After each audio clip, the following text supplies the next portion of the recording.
Hey everybody, welcome to the Plant Strong Cycling Podcast, dedicated to connecting cyclists in Northeast Arkansas and hopefully motivating you to be a happier cyclist. I'm your host, Bill Jeffrey, and on today's episode, we have a new friend of mine, Eric Burch. So there's no special update from Nolan today because he hasn't ridden his bike. His excuse is that he's getting married this coming Tuesday, so I guess I'll give him a pass, and perhaps his training will start by the end of this month, and then he'll be ready to do a century. Sometime around early August would be ideal. All right, hey, before we get into the conversation with Eric, he mentioned to me this great bicycle store in Memphis, and while I was there with my family for my daughter's school field trip, I asked him to remind me about the store's name, because my wife is interested in getting a bicycle, and I wanted to go get her fit. So we swung by Victory Bicycle Studio in Memphis, and usually they do sizing and fits by appointment only, but we were lucky enough to drop in at a time when they were able to give her the royal treatment right then.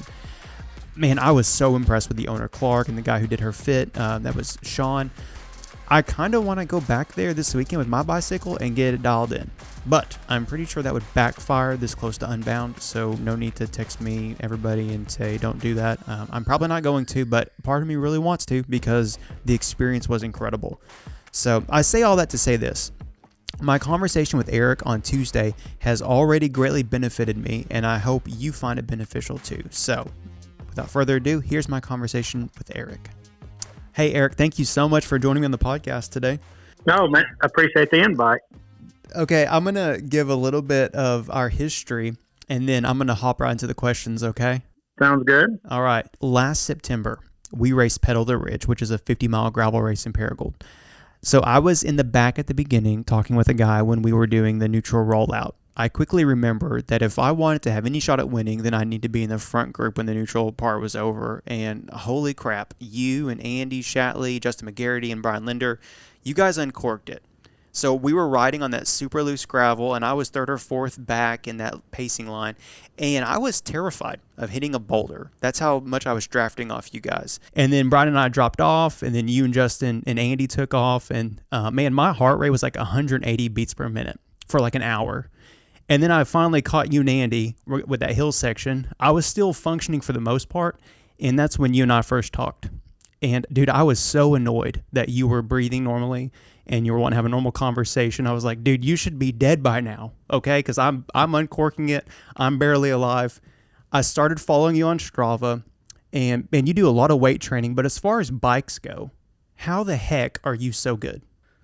Oh my! Well, no, number one, I guess we're always maybe our worst enemy, in regards to being hard on ourselves. So I sincerely appreciate, the story you just told and the compliment that you just gave me, because those things mean the world to me. And at the end of the day, we go, how did you get to where you are? How did you get as good as you are? I don't think I'm any good at the end of the day. So, it's get up each and every single day and, go out and work hard and do what you love. I mean, I ride bikes because I thoroughly enjoy it. It's definitely a release for me. It's something that just works well with everything else I do. So that's just part of it. But no, again, thank you for the compliment. I still think, and I know there's a million other people out there that are so much stronger and in better shape than I am. But thank you for that anyway. When did you start riding? Oh gosh, I would say so. I'm 49 years old. I was probably 26, so it's at 23 years. Now, that being said, it's been on again, off again. Now, this stint, literally, about a year, pretty hardcore. Thank goodness. Andy and I have been friends for years, and he had a challenge. He challenged himself last year in 2023.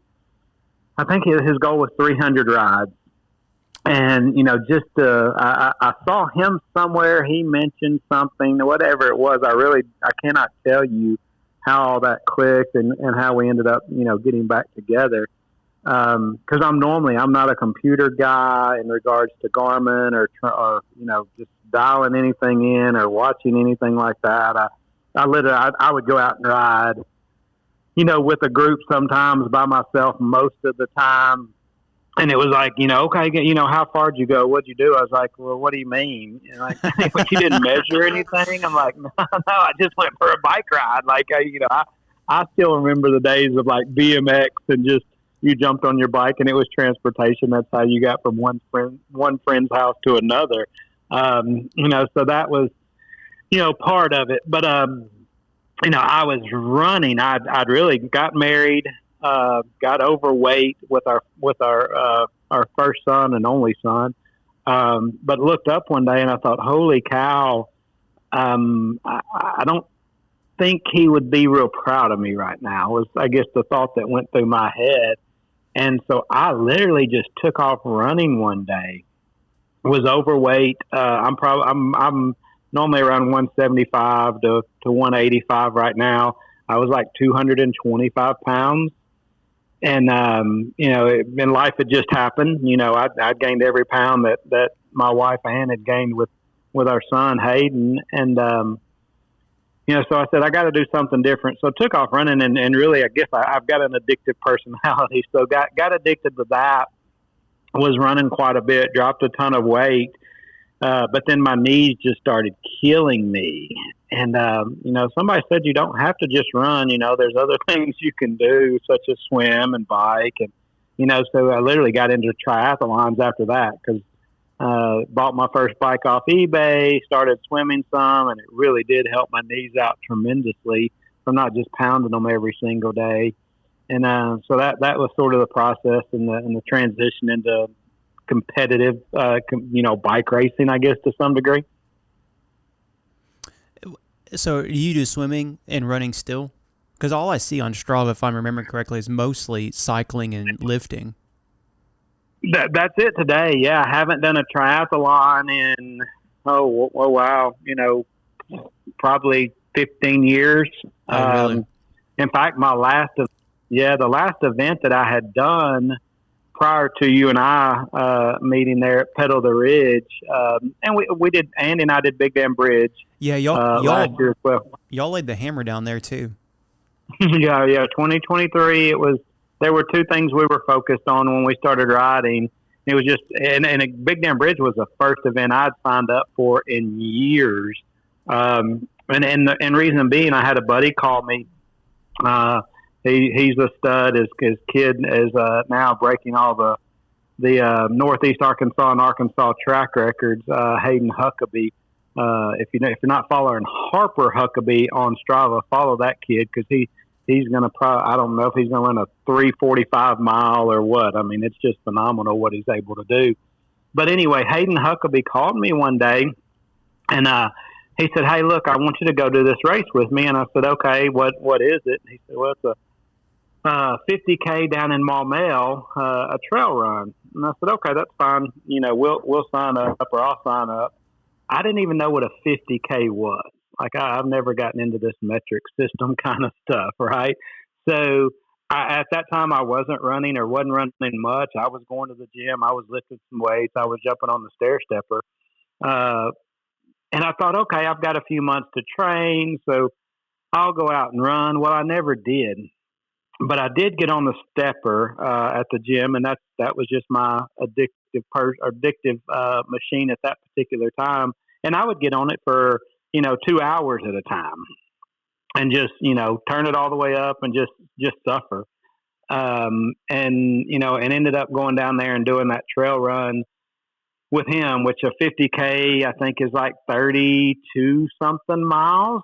So a decent little run, especially on a, single track up and down. I don't know what the elevation was, probably 3,000-4,000 feet of elevation on that run. So, it was just interesting, but the way it all worked out is we only have one son, Hayden, my wife and I, and a few days before I told her, hey, I'm going down to Maumelle with Hayden Huckabee to do this event. And she goes, well, Hayden's got a soccer game that afternoon. And I was like, you've got to be kidding me. So I never missed a game or an event in his life. So that was literally my motivation. So I called Hayden Huckabee and I said, man, I'm not backing out on you, but we're going to drive down that morning. We're going to do this event, and we're not going to sit around and wait on anything. I mean, like, we're the awards or the announcements or whatever. We're going to literally sprint through this finish line. We're going to jump right back in the vehicle, and we're driving home. I've got to be back for Hayden's soccer game. And that's exactly what we ended up doing. And that was literally my motivation to get finished as fast as I did, was to get back and watch him. And I committed at that time. I said, I will not sign up for another event until Hayden is out of the house. And so, that sort of just has now come full circle. So, and now this year's got a pretty full schedule, as far as events go and everything. I know you and I will be up at Unbound, this year for the 2024 event. So looking forward to that. Was Pedal the Ridge your first gravel ride or first gravel race last year?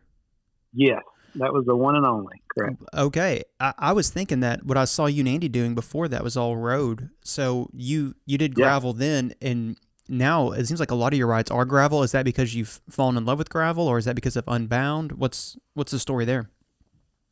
Completely fallen in love with gravel. That is almost like, I guess, the stepper to me. If you quit moving your legs, you are going to die. You're coming off of that. You're coming off of that machine. So what I've noticed, I want to get the biggest bang for my buck. No matter, that's just out of life, whatever I do. So I try to find the piece of equipment or the machine or the workout that, if I've only got 30 minutes and I come in here and give it all I've got, it's like somebody else giving 2 hours. So that's what I look for. And it was funny. I actually ordered a gravel bike online, got the bike in, thought I got a heck of a deal. It ended up being the wrong size. So went over to the bike shop that I use most of the time and walked in, and they just started laughing. And I said, there's nothing funny about this situation, because I was trying to get fitted. I'm trying to get fitted on a bike that's just way too big. But I said, look, this was probably like on a Wednesday or Thursday. It was the middle of the week. Andy and I had ridden over.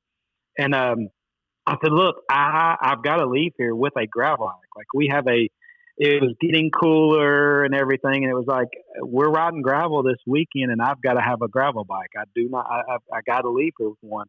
And so I can't say they took my bike on trade. They did take the bike that I brought in and ended up selling it for me, and brought out another one and said, look, this one will fit you. We can get you out of here today.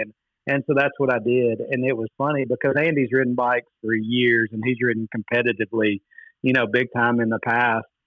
But he told me, he said, Eric, once you get on that gravel bike, or once you get on that bike, I had literally, these were 650B tires, 50 centimeters. I mean, just our millimeters, just wide, and it just like air, just cushions.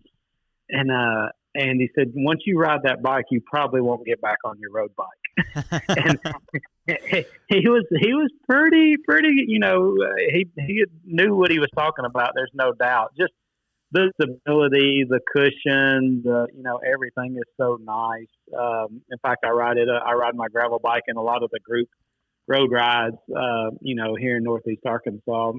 I remember you telling me, you told me that at Pedal the Ridge, how much you've just fallen in love with the way it fits and feels, and why ride something else when you can ride that and keep up with everybody or lead out on everybody.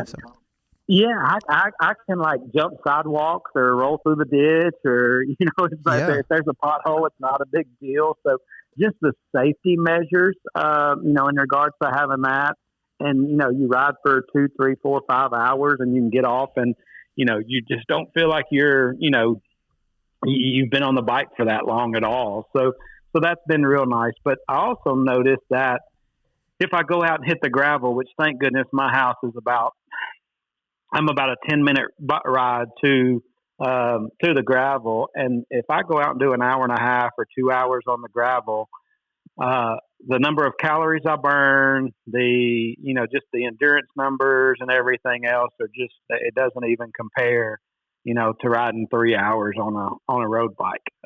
So, cause you literally have to be pretty much head down. You have to be pushing, you got to be putting power into those pedals, nonstop to keep that bike rolling, especially through some, chunky, soft gravel, which is a lot of what we got around here. Yep. All right. You're doing Unbound in a month, and you're let that sink in. Yeah, exactly. I had a nightmare about it the other day. That I woke up and it was the day to race and I wasn't ready. So is this going to be your longest ride? Yes. All right. So how many miles or hours are you putting in each week to train for it? I guess I haven't really thought about that, which doesn't make a lot of sense. But I go, again, I enjoy riding. So, it's, and I put several, so my goal this year, I'll put it this way, was, hey, I want to do like 5 epic events. So of course this is the inaugural year of the Arkansas Graveler, which, us living in Jonesboro, Arkansas, where the Graveler is going to finish. I said, I've got to do that event. So that's, 5 days, 340 miles. So that's just going to be phenomenal. Andy and I, of course, want to go back down and do Big Dam Bridge again and see if we can't just smash the time from last year. Cause he had several months to train. I was pretty new on the bike, or back on the bike at that time. So, we'll have another year under our belt. So that's probably going to be like our fitness calendar, or sort of our, just trial of, okay, what did we improve from 12 months ago, or did we fall off the wagon? Right. That's a perfect test, by the way. Yep. Went over and did the Rust Buster in Memphis a few weeks ago with Clark and Sean and Victory Bike Shop. That was just phenomenal. Alexi, I won't be able to say his last name. I know who you're talking about, but I can't either. Yeah. Yeah, Vermilion or whatever. He rides around with a dog on his back. He just finished second to Keegan, at Sea Otter. And I had no clue he was even going to be there. So that's cool. So it was sort of crazy. And I didn't recognize him. I just, again, it's, not anything negative on him. I just don't pay a lot of attention to that stuff. But and when you see him, they're always wearing helmets and sunglasses. Correct. This guy's got a dog on his back. He literally did the event with the dog on his back. And so Derek Stevens and myself, we're at the front of that group, and I pre-ridden the course with Clark a few weeks before it, and I knew there was just a killer hill coming up. I mean, it was definitely the separator, and we got to it, and there was nobody. Like, I looked back, and I didn't see a single soul. And I just told Derek, I was like, oh, Derek, chill out. Let's just get up this hill. Do not kill yourself. Let's burn 0 matches on this thing, and let's just have our legs for the rest of the event. And so that's what we did. We put our heads down and just, really chilled up the hill. Well, all of a sudden, out of nowhere, this dude just flies by, and like I didn't even get a chance to look at him. He was just gone, and I was like, "What in the heck was that?" And we get to the top of the hill. We start easing out. By now, there's 2 other guys that have caught up with us. So there's a pack of 4, and we're coming off the top of the hills and jumping down in the flatland down by the river, and just gorgeous gravel, just lays out great, fun ride and everything. But we literally pace line it. And this guy sitting in front of us, he literally looked like he was sitting up on his bike drinking coffee. And we had our heads down, and we could not make any, we couldn't improve our positions at all. It was like we were back there dying, sort of like you were talking about in the beginning. I was about to say, I'm glad you feel my pain now. I'm glad somebody got you back for that. Well, that's what, it sort of gets back to. You go, well, gosh, Eric, that was impressive. And I go, but you show up, there's always 1,000 people better than you, stronger than you. So, Alexi just sort of laughed at us, I would say, in a very kind way. But we literally had our heads down and we're trying to do everything we knew to do to catch this guy, and he just, cruised on down the road. So when I found out 2 weeks later that that dude was a pro cyclist, and that's his FTP probably 400. It was like, that was a training run for him, is all Right. it was. So it really puts you back in your place, so to say the least. Yeah. That's still quite the accomplishment, though. I would look back and be so satisfied to be in your shoes on that. Oh, well, thank you for that, for sure. Yep. Hey, what size tires are you riding at Unbound? Unbound, I'm riding the Maxxis Ramblers 40. They're 650B, 47 centimeters or 4 millimeters. I'm sorry, I keep saying centimeters, but No. 47. Yep.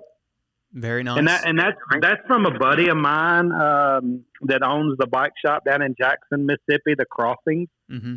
Jim Pfeiffer. I mean, this dude's 65 years old probably, and just a beast. Wins his age group everywhere he goes, and probably beats a lot of the younger folks as well. But he's done Leadville multiple times, Unbound multiple times, and that's his tire of choice. And knock on wood, I'm in no way, shape, or form a bike mechanic. That's probably, if I have any fear at all, at Unbound, is like, if my chain falls off, I'm in trouble. Mm-hmm. Same here. Yeah. So I ride with guys that know how to do it all, and so I don't have to learn. But I've literally ridden. This is my second set of these tires, and I have had zero flats. And of course run tubeless. Where a buddy of mine, he just bought the Panaracers, whatever K1s. I mean, like the top. I mean, it's even rated a little bit higher than I think the Maxxis Ramblers. And we rode this weekend, and he literally was 2 miles in on a gravel road and punctured. And I was like, "You got to be kidding me!" So because I was looking at his tires, thought, "Okay, that's what I'm going to buy next." But yeah, I think after that, I'm definitely sticking with these Maxxis Ramblers. Yeah, isn't it funny how I'm like a one and done. If a tire fails me at any point, it doesn't matter who else has succeeded with it, I'm done. It didn't work. It'll never work again for me. I get that 100%. And I would probably be the exact same way. But I guess I'm also the other way. If you haven't let me down, then guess what? I'm not changing. Yeah. So I'm committed that way. But yes, if and that's what I told Derek when he flatted. I was like, "What do you think?" And he goes, "I'm sending it back." Gently used. So now it's funny how cyclists, go through that process and everything. And the guys that have been riding for years and have their tried and trues, and and won't change, or change slowly anyway. Because that's what I think. We rode this weekend. We drove up to Black Rock and rode from Black Rock to Highland to the donut spot. Ate a donut, came back, about an 80-mile, trip. And somebody's like, "Man, I think your tires are low. You look like you need some air." And I go, "What pressure are you running?" I'm like, "I'm 20 in the front, 21 in the back." They're like, "Do what?" So. Just tire, and that was me. Probably 6-8 months ago. I was, I pumped my road tires up to 100, 120 psi. I mean, I wanted as hard as a rock. Heck, I want as little rolling resistance and everything else. And now come to find out that it's almost let pressure out, and it's. I don't know. I don't get it. It doesn't make sense to me. But man, it works.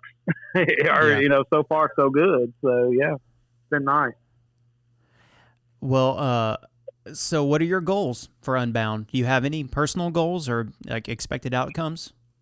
I don't. I guess I'm going up with when you think about 200 miles. That's a long time on a bike. If whatever it is, 14, 15, 16, 17, 8, whatever it is. We did just go down to Oxford 2 weeks ago and did the OMG course. I think it's a 60-mile course or whatever. We just basically did a figure eight and almost did it twice. So we ended up doing about 110 miles with about 8,000 feet of elevation. And that was 8 hours. That's put on by the Ordinary Epics, right? That group? Yeah, that's part of the Mississippi Gravel Series. Yeah, man, those guys are awesome. I bet that course was beautiful too. It was nice. It was very nice. In fact, the race director reached out to us afterwards and, man, let me know next time you guys are in the area, and he'd like to ride with us. And part of that course is private. So cool. Derek wanted to show me that part, but behind lock and key and everything, because I didn't get to do it this year. I was signed up, and I ended up having a ablation on my heart. So my heart was going into AFib. So I actually had surgery January 2nd. So I had to sit out 30 days, the first 30 days of this year before I could get back on my bike and take off again. So he went down and did it and said it was just a cool course. So I wanted to go down and do it as well. But, after being on that bike for that 8 hours and that elevation, like, holy cow, what have I gotten myself into? But no, my goal is literally, we'll see if we've got to push our bikes or carry our bikes or walk our bikes through any of it. But I'm almost like, I want to keep my heart rate down to almost nothing. And literally maybe stop every hour or every two, literally get off the bike, stretch for 5 minutes, eat something, and then jump back on and roll again. Cause who knows how your body is truly going to respond, to that time in the saddle. I said, when I used to do marathons, I never understood marathon training where your longest run was 20 miles when the event's 26.2. So I always was running like 30 miles or 33 miles. And then when it came to 26, your body was like, yeah, we've done this. This is no big deal. Right. So, but I hadn't been willing to go out and ride 200 plus miles yet to see how my body was going to respond 12 hours or 14 hours or 16 hours in. So it's in no way, shape, or form a race. It is 100%, just to finish. I would almost say time's sort of irrelevant because we don't even know this course. I guess everything I've looked at is over the last 2 years is the south direction, and we're actually going the north direction. So a lot of unknowns, a lot of question marks. So I don't want to set a time in my head and then go out and blow up and not feel good the rest of the day. Yep. Well, you can you can start where you think you're going to finish, like in the big pack at the opening. So, okay. I mean, if you don't want to get stuck behind all the slow people, still start toward the front. That would be just a little bit of advice, because I think you have what it takes to stay in the front group for the first half, if not the whole time. But don't go in thinking, I'm just going to go in and finish this whenever and start in the back, or you will get behind some slow people. And especially if there's a walking section, which there probably won't be, but just a little heads up on that. But thanks for the advice, and especially from the XLer that's going out and doing the 350. That's going to be impressive. Yeah. Well, for you to sign up for that is impressive. Well, dude, last year I overtrained and I got to the end at 200 and I still had so much in my tank, and so either I didn't spend enough energy on the ride, or I was you just built for that specific time off my training to ride a lot longer. So I thought 200 was going to be impossible for me. So that's why I'm like, okay, 350 is definitely impossible. So I just want to cross the finish line. I don't even care if they cut me off after 3 a.m. that Sunday. I'm going to finish is just my goal. I got you, man. I like it. There's no doubt. I guess I literally want to finish and still feel good. It's not, if it was a race, then I'd say, whole different story. But this is literally, when you talk about that kind of mileage, there's so much that could go on, and it's just like, hey, look, what is a good time, and I don't know. Like I said, you could like putting a 10-year plan together. In 10 years, I could be so far off, low or high. So, it's sort of, you hate to do that, but it's, in cycling as in anything else or endurance sports anyway, you get up that morning and you feel like $1 million, and sometimes you don't, but all the different things that you go through. I know that day on the bike, there's going to be highs, there's going to be lows, there's going to be, why in the world am I doing this? I know there's going to be, why didn't I do the 350? I feel so good. I mean, you're literally going to go through every single emotion. And that's one thing that I thoroughly enjoy about pushing myself, I guess, just figuring those things out and going through those processes. Yep. Yeah. So don't throw any shade on Andy Shatley, but why isn't he doing Unbound this year? Andy has done so many amazing events, over the last several years. He's ridden across the state of Arkansas multiple times. And of course, I don't know if you saw it, but I don't, and where it was all publicized and everything, but he just took a new position at the hospital. Yep. So just got a big promotion. So, it's one of those things where, hey, here's some additional responsibility. So I think just his time, he's cautious and careful in regards to, what time he's willing to pull out. And we keep the pressure on him pretty hard on just about everything right now. So we're always encouraging and throwing out different events. And, so that he's got to sort of pick and choose his battle.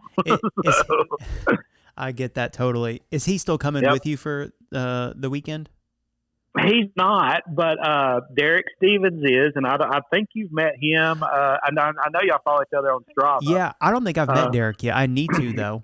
And that's part of the reason I'm doing this podcast is so I can meet more people and other people can meet people that I know who are both awesome. And Yeah. Derek Stevens is going to be a beast. He hunted Andy and I down end of last year after Pedal the Ridge and after I think he may have done Pedal the Ridge. He may have done the 25 because I think he was riding with his wife, and so he hunted us down shortly after that, and we went out and weren't just the nicest to him, I suppose, but a young kid shows up, 29 years old, got to, ready to go. And, it's probably just two old dogs going, okay, let's see what this kid's got. And that was October, November of last year. And now whenever he wants to leave us, he has, he can pretty much go and do whatever he wants to do. Well, so just always remember you got him there. You turned him into that. We encouraged him a little bit. So now it is literally, if I'm training for anything or pushing for anything, because it was almost 250 miles on the bike last week. Oh wow, that's good. That's really good. not on purpose. It's just the weather's great. Yeah, and. It was just, normally a Tuesday morning ride, 30 miles, ended up 60 because I didn't want to come home, and just things like that. We rode almost 7 days last week. Nice. So, so it was that was just fun. So, and I have noticed, here recently that, okay, he told Andy and myself, thank you for giving him 30 days, or Andy really gave him 60 days while he was out after his wreck, that has allowed him to catch up and if not somewhat pass us. Mm-hmm. But young, talented, energetic, hungry, Derek's got it dialed in. He can go do whatever he wants to do. But Derek's going to go up there with me and Bobby Fitzner as well. So wait, Bobby's going to Unbound? He's going. He's not going to compete. Okay, he told me. He's not. He told me last year. He's like, I'm going to come to this every year now because of the expo. Even if I don't race, I'm going to come. So he hasn't told me he's coming yet.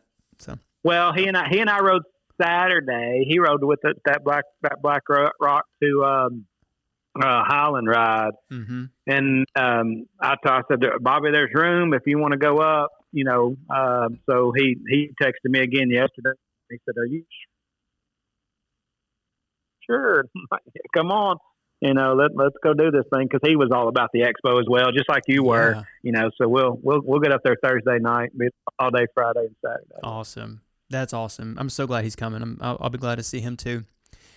Well-known guy in the cycling community all around the state. Of course, big part of the Graveler as well, and he has been to Unbound a few times. So yeah, he's just if he eats it and breathes it. There's no doubt about it. So yeah, I would hate when he told me he wasn't going to go, just couldn't squeeze it in. So I'm glad we got all the details worked out. Yeah, dude, me too. Bobby and I roomed together last year. Oh, okay, cool. Yep. Cool. Yep. I actually, first time I ever did a gravel ride, I borrowed his the Gorilla Monsoon. That's what he rode the Gorilla Monsoon last weekend in Black Rock with y'all. So that's a fun bike. Sure. If you and Andy rode Unbound together with your the friendship and the similar power profiles and the camaraderie, y'all could really compete. I think you'd get to the finish line and be like, "That's it. That's all we had to do." Having a teammate really does change the race, in my experience from last year. And the person I rode with, we were at mile 80 when we finally connected and realized we had the same profile and we should finish the ride together, and we did. They said I was about to quit because I was getting so tired of riding alone. And I was like, "Sure, I'm here with you. Let's do this thing." So if you had somebody like that, there would seriously, y'all could destroy this race. Like, and then go back next year and be like, okay, we're going to do it in sub 10. Okay, maybe sub 10 would be pretty tough, but yeah.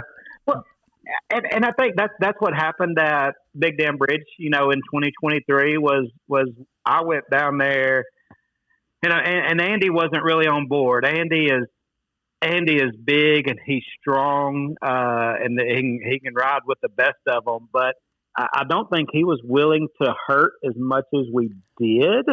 That makes sense. Yeah. And he wasn't feeling good that morning. And literally, so the first 30 miles, we start at the front, we take off. The motorcycle goes the wrong way.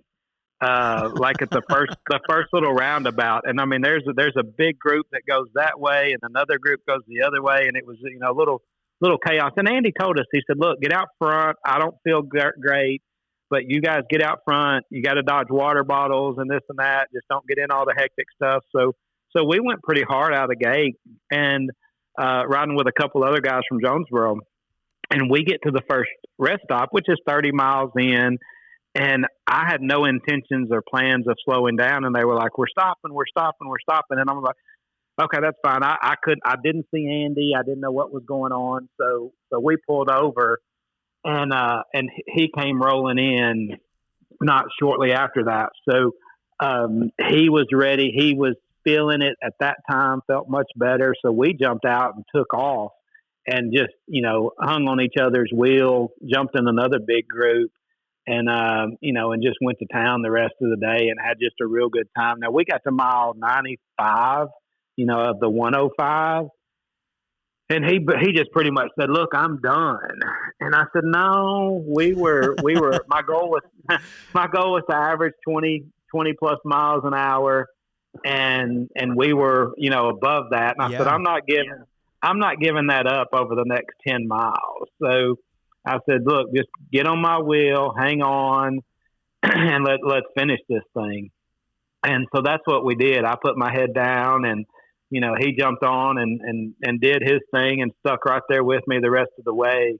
And so we actually finished a decent time, and I was happy with the MPH average and everything. So that worked out well.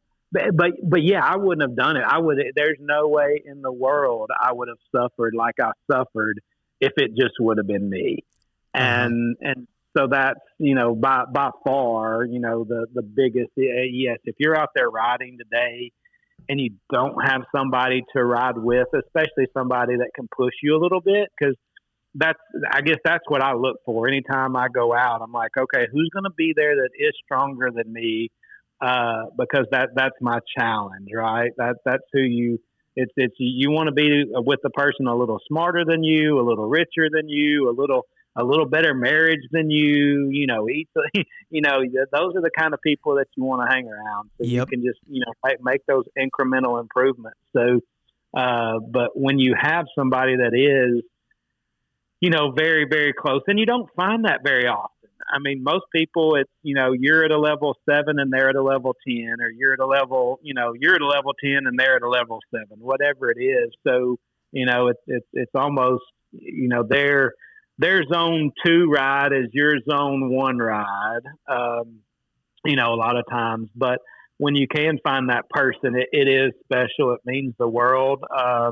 And it's unreal how much you will leave out there on the pavement or on the gravel when you've got somebody like that to ride beside and encourage and push. And I know, Derek, when he and I were finishing that, that 110 last week, it was like, hey, look, I'm down to my last bottle. That's no problem. I've got another one. You're just always there for each other. So just to have that camaraderie.